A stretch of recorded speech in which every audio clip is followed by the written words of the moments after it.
If you want to trade full-time in 2025, in this video I'm gonna give you the exact roadmap that what do you need to do actually, how to learn trading and be profitable to even pass any prop firm challenge that you want or gain and build your live account consistently. One of the big problems with new traders is that they have unrealistic expectations of what they can accomplish with trading fast, because you believe those people online that are actually telling you that trading is easy, that you can flip accounts and stuff like that, but chasing big profits in one day or in 1 week is not realistic. So first of all, you need to break down those expectations, and if you follow this roadmap in this step-by-step plan, this is how everyone got profitable basically while trading and how you can do the exact same thing. So before you try to even learn how to trade and try to learn a certain strategy, you need to focus on learning the basics. Like for example, what is the forex market, what are the spreads, the pip, the lot size, etc. Really the basics, so you can understand how the market even works. For those type of videos, you can just look online on how to learn trading and you just go over the basic videos. It will explain you really well. Usually it's pretty long videos, but at the end of the day, before even looking for a strategy, you need to take notes and understand how the market works. You can even take a look into how liquidity works, how news trading works, and even the trading session. Now, when you understood how everything and the basics are working, this is where you will try and pick one strategy, not 2, 3, 4, one. And no, you don't need to jump from one strategy to another to find the best one.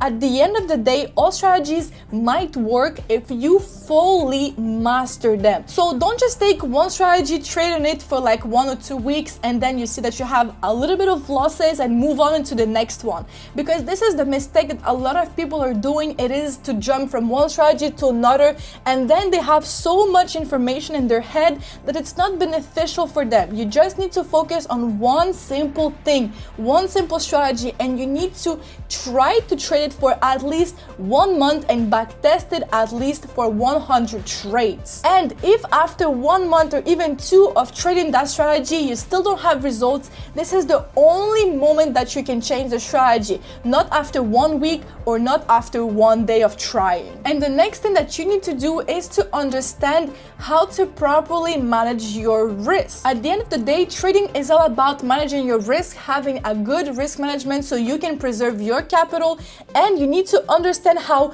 the win rate works and how the risk to reward work. As well, you need to understand how to properly calculate your lot size, calculate your risk according to the size of your account, according to your stop loss size, and according to the asset that you're trading. If you don't know how to properly calculate your risk, don't hesitate to go watch the video that I made about how to manage your risk and the risk management on For Traders YouTube channel. But basically you have trade assistants that can help you with that. But you need to learn how to use good risk management, and that way you can be sustainable on the long term. So now after you did all of that, this is the moment that you need to backtest the strategy that you learned, and the moment that you need to forward test or trade on a demo account the strategy that you learned. So for the backtesting, basically how it works is that you're gonna go back in time and backtest your strategy over a long period of time, at least 2 to 5 years or 100 trades minimum.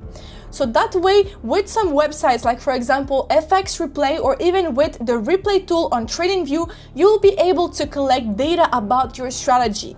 So you will be able to collect your win rate, the risk to reward ratio, and overall if your strategy is profitable, and you will as well be able to see if you can understand what you're doing and you can repeat every single time the exact same steps. When you have the data for your backtesting, this is the moment that you're gonna move on into forward testing or trading on a demo account. This is a step as well that a lot of people are completely skipping, or they're just trading for like 1 week or 2 and they straight away move on into trying to pass a prop firm account or trying to trade live. But this is a really common mistake, and at the end of the day, if you don't know if you are profitable on a demo account basically with fake money, how can you even know if you're gonna make money in the real market? And yes, I know that you might be really excited of trying your strategy and make money straight away, but again, you need to remember that trading is not a sprint, it's a marathon. As well, during your demo trading or forward testing, you need to actually journal your trades every single time. So same thing, you need to compare your backtesting results with your forward testing results. So if your forward testing results are good and you're profitable, then you can move on to the next step. But before that, if you're not profitable on a demo account, don't go further because you're just gonna lose your money. So this is why you need to journal your trades to analyze the strategy. You need even to journal your emotions to see what are you feeling while opening the trades, and that way you can review your trades and see what you can do better next time, or if your strategy is actually profitable on the longer term. Then when you're profitable on a demo account, this is when you can actually move on into a small live account or a small prop firm challenge. So that way you can actually see the same way, if you can follow the same rules as you did on demo that made you profitable, if you can repeat them on a small live account or on a prop firm account. Because when you trade with your real money that you invested, you will have some other psychological issues that will appear. You will have, for example, fear of missing out, revenge trading, overthinking, and you need to adjust, because in that moment on demo trading, you don't have your money, you don't have this emotional aspect attached to it. But if you start with a small live account or a small prop firm challenge, you can actually practice and get used to those emotions, and that way you will be able as well to collect the data to see if you're actually profitable now on a live account. Then you need to build your consistency. So how to be consistent? There is a lot of things, but first of all, it's to have a trading plan and to have a trading journal with a checklist. So let's say, for example, you have a strategy, right? You do need to repeat the exact same steps every single time you take a trade. That way your strategy will be consistent and your results won't vary too much, because your strategy and your entries are the same, your exits are the same. So that way, over a long period of time, this is how you can build your consistency. As well, don't chase really high gains quick. Try to have smaller gains but consistent ones. That way you're not gonna blow your accounts and you're not gonna have unexpected and unrealistic expectations or results. And after that, you do need to work on your psychology, like I've talked about. So basically, you don't need to neglect your psychology. Try to journal your emotions and see if you're making any irrational decisions based on your emotions. So for example, overthinking, like I've talked about, skipping trades, not taking all good trades, over trading, revenge trading, all of those emotions. You can as well watch some other videos on the internet, on YouTube, because this is universal. Everyone is experiencing the same psychological issues, but you need to actually focus on them and see how you can fix them by journaling your emotions.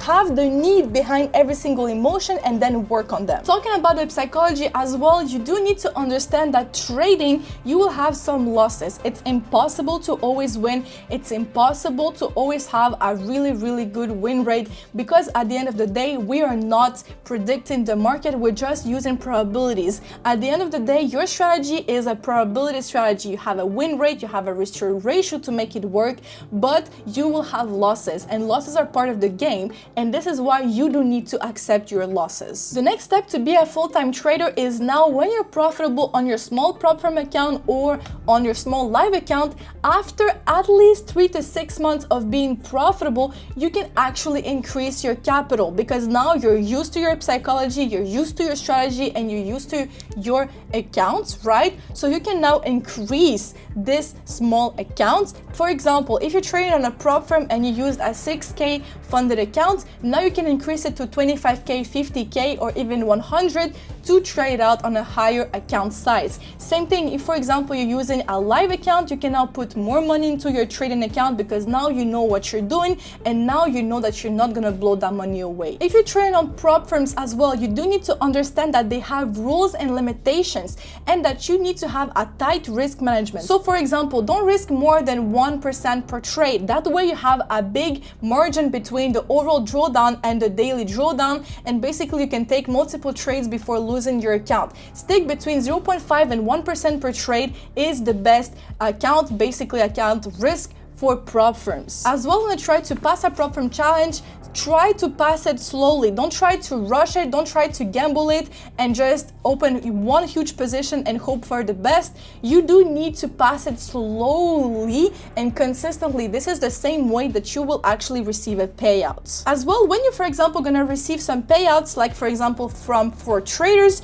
you can put that payouts into a live broker and then trade your live capital. That way you will diversify your assets and you will diversify your portfolio, and that way you will have multiple income. Now, when you did all of those steps, this is the moment that you can actually think about going full-time. So when you're going full-time trading, you need to understand that trading profits are not constant. It's not like a job, right? So it's not like you're gonna have your salary at the end of each month and you're gonna be able to cover all your expenses. Trading is different because sometimes you're gonna have good months, sometimes you might have bad months, or even end up in drawdown and have no payouts or even lose money.